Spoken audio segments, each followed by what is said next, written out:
Hi, I'm Connie Whitman, your host, and you're listening to Enlightenment of Change on webtalkradio.net. Thanks for joining me today. My motivational quote today is by, and I hope I say her name correct, it's Laurette Gagnon Beaulieu. Beaulieu. If I'm saying it wrong, Laurette, I apologize. Her quote says, "Wellness encompasses a healthy body, a sound mind, and a tranquil spirit. Enjoy the journey as you strive for wellness." What an awesome quote. Body, mind, and spirit are at the core of our health and wellness objectives, right? Let's dig in today a little bit deeper. What if illness like cancer, heart disease, mental disorders, Alzheimer's were a choice? What if we could choose to heal them or, get this, not have them at all?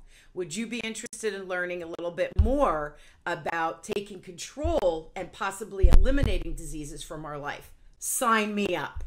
Well, my guest today is Patti Conklin, her second time back, and Patti believes that our words have more of an impact on our lives than we actually realize.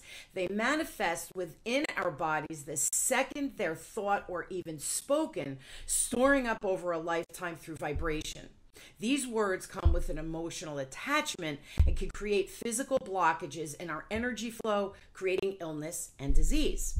Now, in her book, God Within, The Day God's Train Stopped, love that title, Patti describes how these buildups have occurred what they mean and how to break them down and prevent them from happening altogether. Through her method using frequency of light, unique to her individual concept, Patti has created a system to heal people. She's developed both color works, tone works, and cellular cleansing as practices of healing, which she's utilized with over 100,000 people. So it works.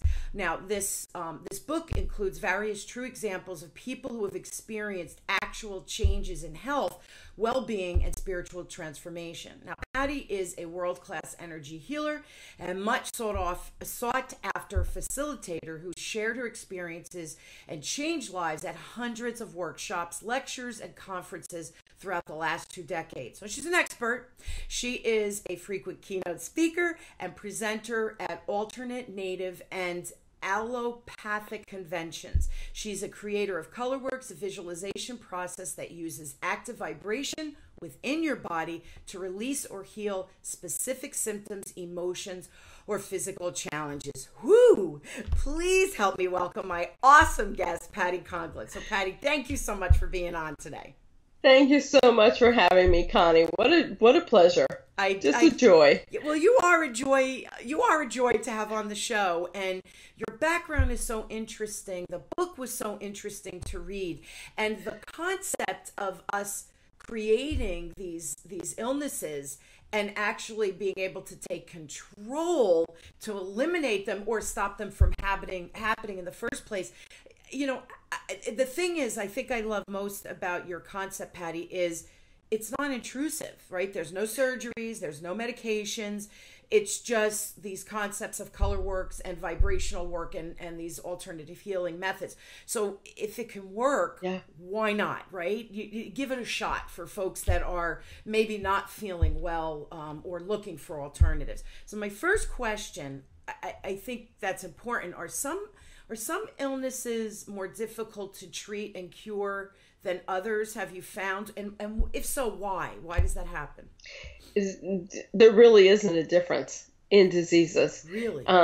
It's the thought process of the person. It's their perception of life. Because if they have a behavioral issue and it's been storing in the same place in the body, it may create a severe cancer, or it may, create abscesses or whatever it is. Right.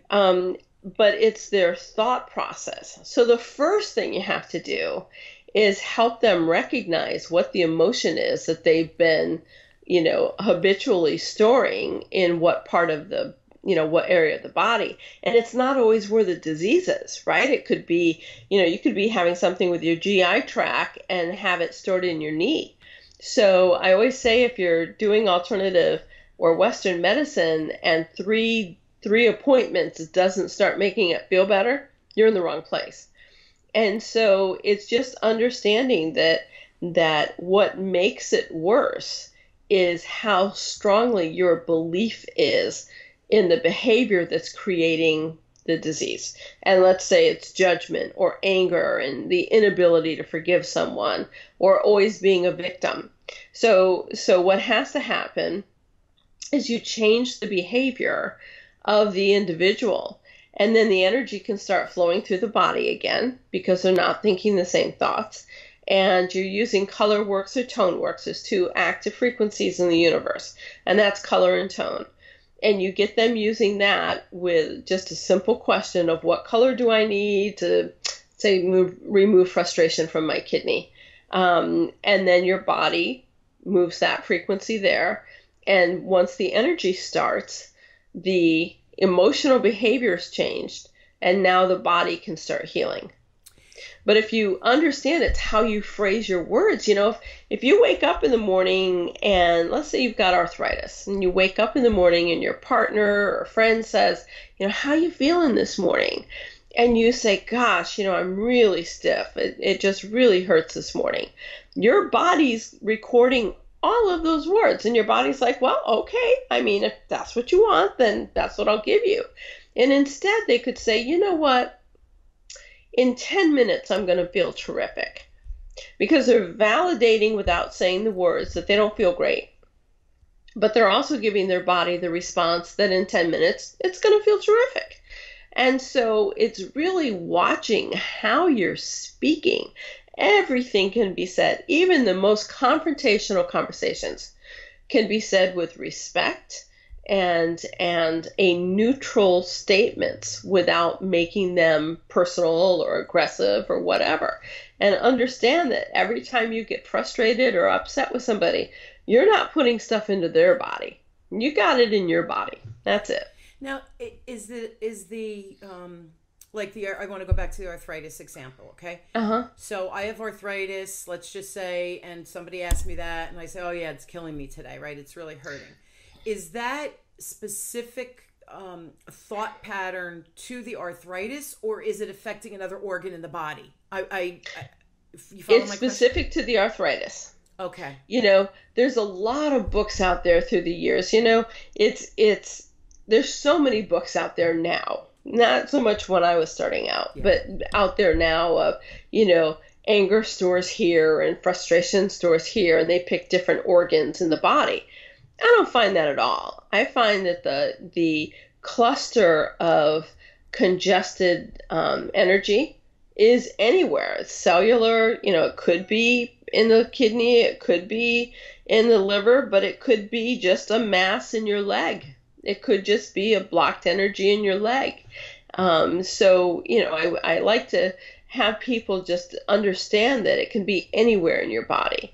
It will go to the weakest part of your body at the time that you had the experience. So, one of the things that I've been aware of throughout the last, 10, 15 years maybe, is every November, I end up with bronchial pneumonia. And it's, I usually stop work at Thanksgiving and take time off until after the holidays. Always come down with bronchial pneumonia. And when I really started thinking about it, it's like, why? Well, I realized that, we lived in an old farmhouse. My parents each smoked 3 packs of cigarettes a day. So there's 6 packs of cigarettes going on in this small farmhouse. And in November, in upstate New York is when we'd start using, the wood stove, and they'd start closing up all the doors, and all of that would start coming up. And so I realized it was absolute disgust. I mean, just disgust that I had to breathe through that. So, in the fall now, I'm always careful to really check with my body and say, how's it doing? Do you have some residual? And I actually went home for 9 days, which is the longest I've ever gone home this summer. And I came back with stuff that I didn't even realize. As much stuff as I've done on my own body, never even realized was still in there. And it was triggered because you actually went home to that environment? Exactly. And, Really? even though they're long gone and so forth, just seeing the house and walking the old farm with my brother Sure. was enough to trigger all sorts of stuff that I'm driving home going, wow, absolutely no awareness that I was storing this in my body. So I came home and just was immediately, clear my schedule for the next week or so because I need to go deeper and see if there's anything more. And it was What fascinating. manifested, Patti? What manifested that you said you were like, whoa? Did you feel? I was crying a lot. I Oh, started, and I'm not a crier, and I was crying a lot. A lot of self-worth issues came up, really? and and my logical mind would go, look, you've become very successful. You work in 66 countries. I mean, you've got this, and I am now a Harvard student, and so I started my courses at Harvard this week, and so it's like, but I realized the little girl in me, there was still some self-worth that my lupus had begun with, right? Yep. When I was 28, that still hadn't quite gotten out, It. and it was just working on it. I often say, Patti, that we're like an onion, and we peel back a layer, and it's like, oh crap, we have another layer, and We then, have another right? layer. That's right. That's right. And it And those never ends. and those layers may come every 10 or 15 years, Yeah, or yeah. that you could go through layers every 6 months. Sure. And what I want people to understand is we all have the layers. It doesn't matter how much work we've done or whatever. You are still in a human body, and you are going to continue to peel that onion layer until you pass. And I mean, you can choose to ignore it and be sick, but It's you true. really can understand what the behavior is. Do you have a secondary gain? Is there something taking place that's giving you a secondary gain from having the illness? And so it's amazing when you start working with people and they're like, no, I don't feel that way. And it's like, your body's telling me that that's exactly what's going on. And so we may actually fight for 15 minutes. I mean, we may really get into it and they're like, what am I paying you all this money for? And I'm like, to listen to me That's right. because That's I'm right. telling you The what's honest, going on. right? The honesty Yeah. there, right?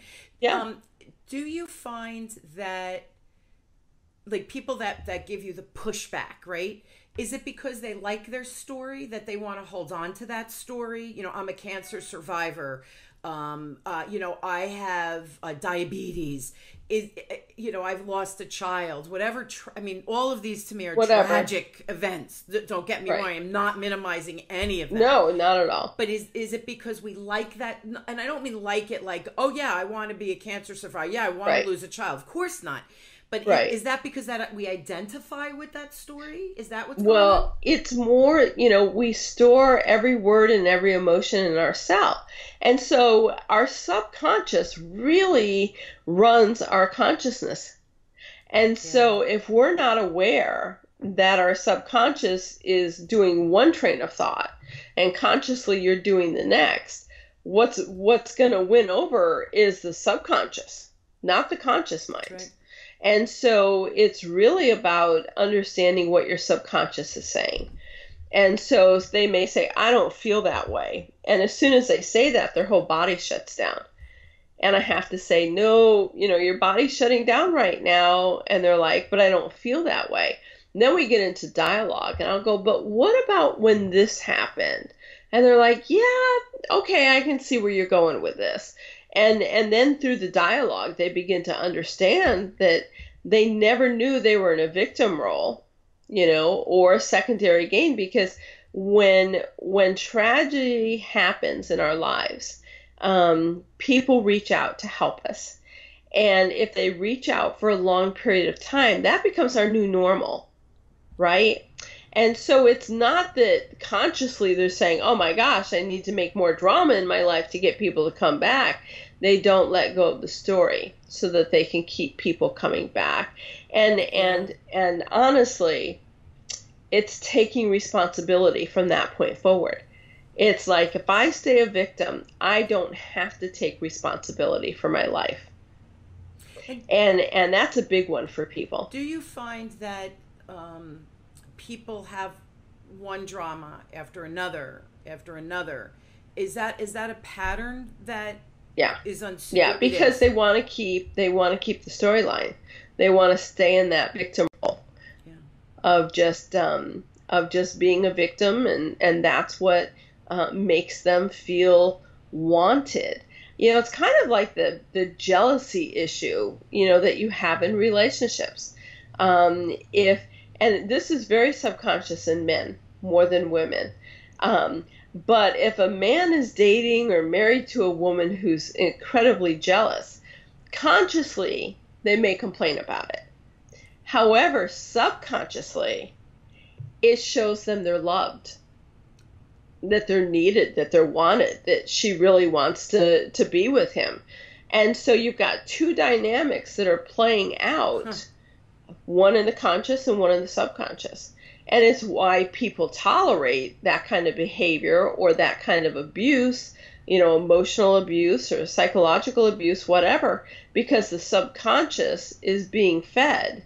While the conscious mind is like, no, I don't like this at all. And it's like, well, then why are you still married? You're still married because your subconscious, she's feeding into the subconscious by showing the jealousy or resentment or whatever it is. And 90% of what we do is the unconscious at work, right? Our subconscious at work. Exactly. It's truly the iceberg, right? The iceberg is here. All of the 90% of the iceberg is below surface. It's the same thing with humans, right? So it's the same concept going on from just a visual perspective. Have you ever met someone that they've hired you and all of that, and then they just fight you every step of the way so that you've literally been unable to help them? Has that ever happened? They will fight me every step of the way, but I'm a pretty good fighter. So I typically win over. There was just one woman in all of my years, in 24 years of doing this work now, who had flown down from Virginia and wanted to do a cellular cleansing. And we went to the park. It was a beautiful day, and I'm like, it's a school day, so nobody will be out here. Let's just do it outside under the sun. And she was all game. And so, the first thing when you start a cellular, it's like you're walking down a hallway and there's rooms, or you're walking down a stairway. And so I'm halfway down the stairway guiding her into this meditation, and she's like, I don't want to go downstairs. That's too scary. I want to go upstairs. And it's like, okay, so I shifted it and had her going up the stairs, putting her into an altered state. And then I said, so now the rooms are on the right-hand side because you need to access the creative part of your brain. Sure. And you go in to clean the room, and you're bringing your left brain into your right brain, and you're starting to balance those out because you've got to have that for health. And she's like, well, I don't like the rooms on the right side. I want them on the left side. And I just looked at her body and looked at her, and I said, open your eyes. And I handed her back her check, and I said, fly back to Virginia.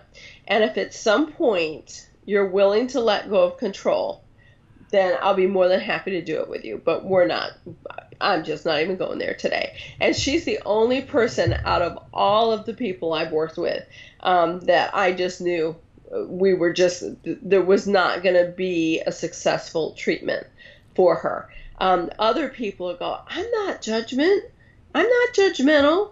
And it's like, oh, yeah, you are. Let me start. And they're like, but that's not judgmental. And I'm like, well, look at it from this perception.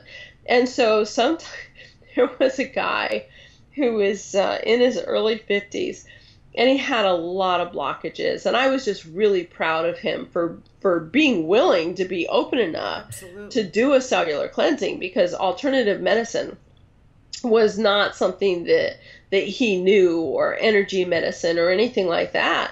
But he was miserable enough. And so I met him at a restaurant.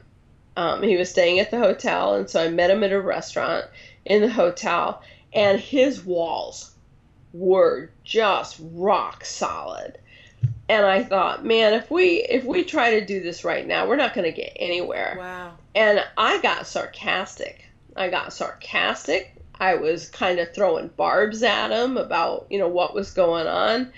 And finally, he started sobbing. It was kind of half sliding underneath the table. And I'm like, now we're ready to go. Your walls are down, and now we can make progress. And man, he did phenomenal. And so people are like, you're mean. And I'm like, no, I'm not mean. I'm not mean. If I'm saying something that's pushing your buttons, it is said with love, and it is said with total hugs, but I'm going to say it. They need it. And they need it, right? That's why you're hitting that core. It's really hard to change. And it's really hard, right? That's why the show, Enlightenment of Change. So it's really hard to change, but it's really hard to change something that you can't fully comprehend, right? Absolutely. Like you were saying, you're so aware. You went back to the farmhouse, and here you had all of this crying, and you're like, what is going on? And you know this stuff. So can you imagine someone else having that same experience, going home to the farmhouse, and then feeling just very sad after it and thinking, wow, what's going on? Right. It's really hard to get inside our head and our subconscious and say, this is deep-rooted stuff. And we really do need to address it. So we do need practitioners like yourself who understand, but also know how to move us from point A to point B, and to break, again, peel back our onion, but safely as well. Because the thing is, we can't change what we don't know. And as soon as we know, then we've got it. But, what people, I think, forget from time to time is that what we think the sadness or whatever is coming from has nothing to do with the emotion that you're experiencing. And so you put a story to it. And, virtually every one of my clients hears, stop the story. I don't need the story. Stop the story. Let's move from this point forward and get the story out of your body. Yeah. But they'll say, I know what my problem is. They'll call the office and they're like, I know what emotion I'm dealing with. I'm just having a hard time dealing with it. And then I'll get on the phone with them and they'll say, it's frustration, and it happened, when I was 7 years old. And I'm like, you're not even close. You're not even close. You think that that's where it started, but it's not. And it's not even that emotion. And they're like, well, yes, it has. And I've done a lot of work on it. And I'm like, well, if you've done a lot of work on it, you wouldn't be talking to me. Right.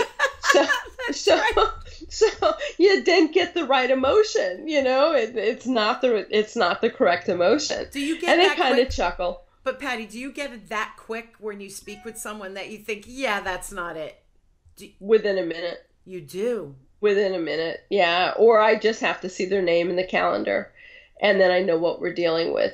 And so you get on, and, I always ask people to talk for about 10 minutes, giving me personal, professional, physical. And they want to give me the life history. It's like, I don't need that. I just need to know what's going on in this microcosm right now in your life, because your body will give me the rest of the information. Sure. And then they'll say, well, I talked to this psychic and they said this, and I had an astrologer. And I'm like, whoa, stop. Don't care what a psychic told you. Don't care what your astrology reading. This has nothing to do with that. That is an external auric field as far as I'm concerned. I'm working within your cells. And there's a totally different aspect going on, because your cells can only tell me truth. And my auric field can change according to my mood. So if I go see a psychic and I'm like in really happy place and so on, those are the vibes they're going to read. And if I am talking to an astrologer's only as good as their intuitive ability to vibrationally match with you. So they want to give me all this feedback of what other people said. And it's like, no, it's okay. Or people will, they'll send 10 pages of, psychic information, or even Western, allopathic. Sure. They'll write me everything their doctors, and we just, lovingly throw it in the garbage. Right, I'm like, tell me what's going on personally, professionally, and physically. And they're like, I already did that. I wrote that out for you. And I'm like, I want to hear your words. Yes. Because your words are what's going to tell me, is going to open up the body. And I only trust what your body tells me. Absolutely. Not what you tell me consciously. Yeah. Now, genetics. I know people listening are saying, my mom and dad both have glaucoma. They both have high blood pressure. So does genetics play? Because we're talking vibration. So do the vibrations from my parents affect my health now in my life?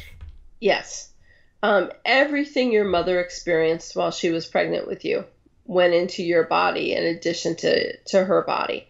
What she was experiencing went into you while you were in her.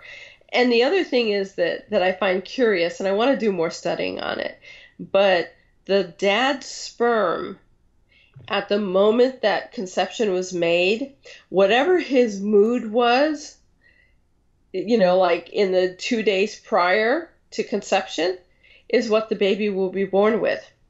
And I've seen it over and over again. Parents calling, going, we have a great life, and this baby's just crying, or angry, and just, being really mean or whatever. And I'll say, what was the dad's emotion 9 months before the baby was born? Oh, I lost my job. I was so angry. It's like, yeah. So that goes in the egg and during conception. And then the child also has everything that mom had. So we're born with it. Now, there's kind of 3 varying degrees of past life theory. And, one is, we're reincarnated into a new body and our soul continues the lesson. And then there's Edgar Cayce, who says there's a universal mind and you go up in, you're all there. And if you've got the vibrational frequency of Cleopatra, then you'll have Cleopatra's, memories, which is why, a million people walk around saying, well, I was Cleopatra in a past life. And then there's science that's really beginning to embrace that you store. And this makes sense to me because you store your emotions and your words in your cellular structure. Mm-hmm. And so what they're saying now and beginning to believe, which is awesome, is that you're actually sending down memories through your genetic strands, through your DNA. And so if you have a deja vu or you really think you know someone, it's an ancestral memory and not a, past life memory.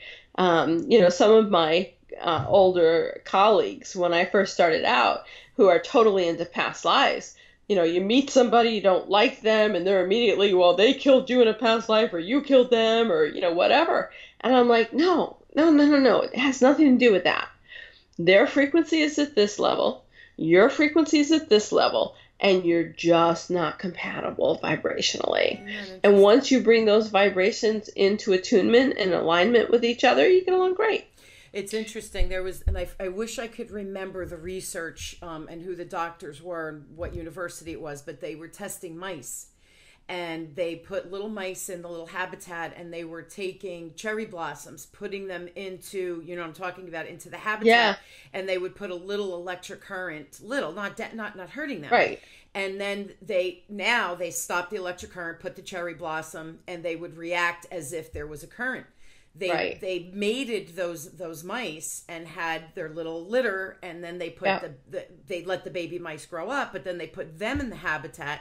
No electric charge, put the cherry blossom in, and the little mice, their little blood pressure and all of those things, they reacted to the cherry blossom when they were not part of the test at all. Isn't that amazing? It blows your mind, but there's a lot more research coming out now supporting exactly what you say, that it's being delivered through our DNA. And I just want to comment, you were making me giggle when you say, when the sperm went into the egg, what was the mood of the man? And I almost said, now, Patti, we know what the mood of the man was.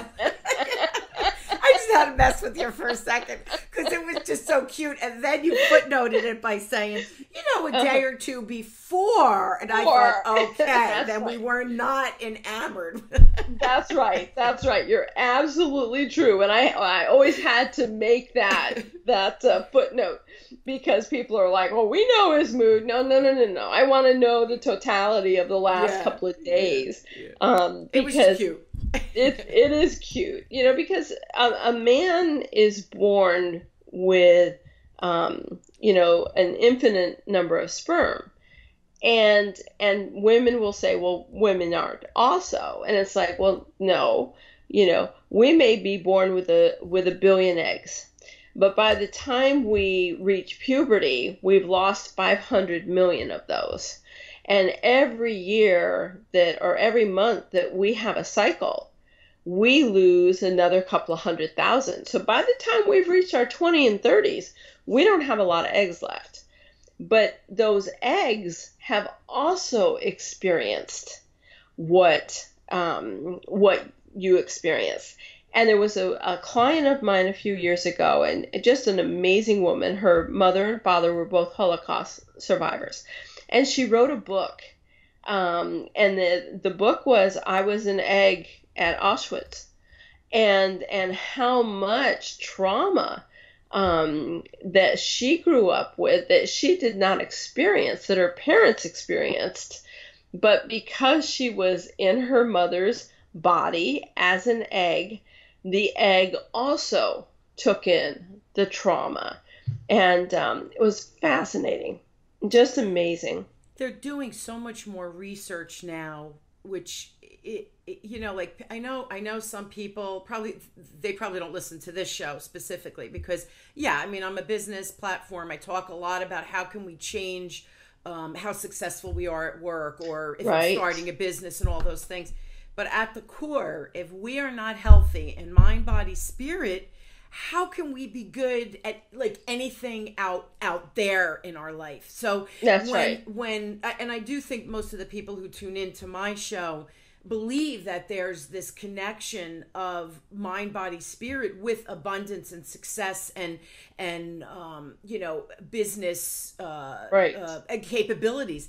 And people like Branson and Oprah and all of these extremely successful people do believe in the mind, body, spirit, but they all meditate every day and all of this stuff. So I really hope that we're out of time, but I really do hope, Patti, that people are understanding that we have the answers. We don't always know how to peel them back, right? Or to understand how to tap into that so that we can make ourselves healthy and all of those things. So I hope they're really listening, that there are these alternatives. More and more research is coming out. We are really basing more and more of this light work, sound, vibrational, all the things we talked about today, that they're founding it in research now. They're founding it. And, when you're starting a new company, you have to have full faith and belief. And if you start having doubts, then you meditate, you go inside, you use a vibration to get that disbelief out. In order to, we've done 24 years and we've been highly successful. And it's just because I know there's times when I have my own crap and you have to just deal with it. But believe in yourself to make your business successful. Absolutely. Yeah. And it really does. Thank you for having me. I love having you, Patti. And it's funny because I'm going to give your information in a minute if people are interested. You do virtual work with them, right? They don't have to physically fly to you, that you can do like what we're doing. We could do Skype or Zoom. Skype or telephone. Yeah, okay, doesn't matter. Awesome. So guys, if you'd like more information, go to Patti's website. So it's www.PattiConklin.com, and Patti is PattiConklin. So go check her out. And they could reach you. There's a contact page there so that they could get in touch with you to schedule something as well. Absolutely, yes. Is your email on there too, Patti, so that if they have it is just Patti@PattiConklin.com. Okay, great. So if you have a question, it's on there. Okay, awesome. Guys, if you'd like more information from me, or there's topics that you want me to cover, or you have a question about business or sales or leadership or any of those things, please reach out to me directly on my email at Connie@WhitmanAssociates.com. And I do respond personally, so reach out to me. I would love to hear from you.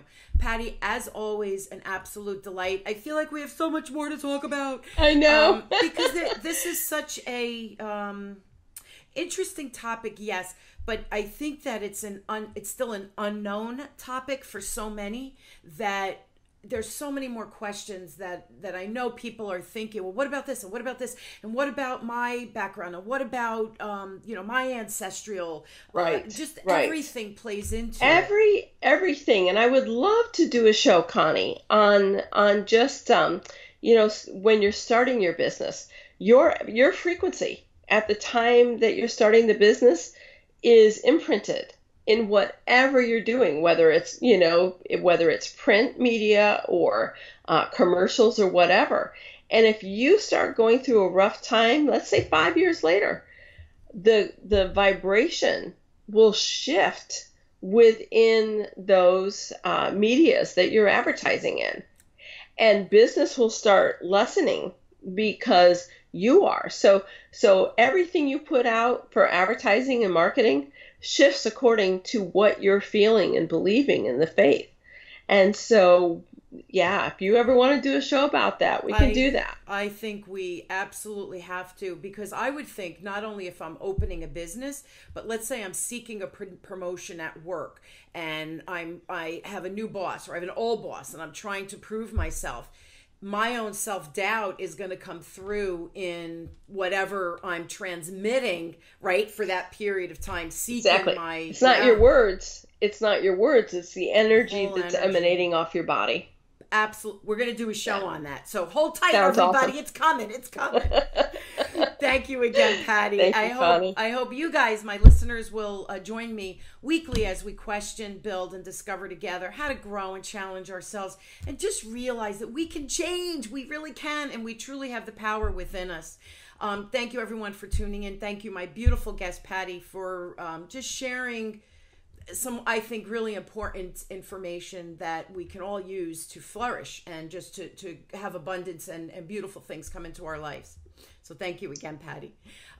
You guys been listening. You're listening to Enlightenment of Change with me, your host, Connie Whitman, on webtalkradio.net. Thank you, everyone, for tuning in. And I really do wish you all a successful, and I hope you have an inspired week.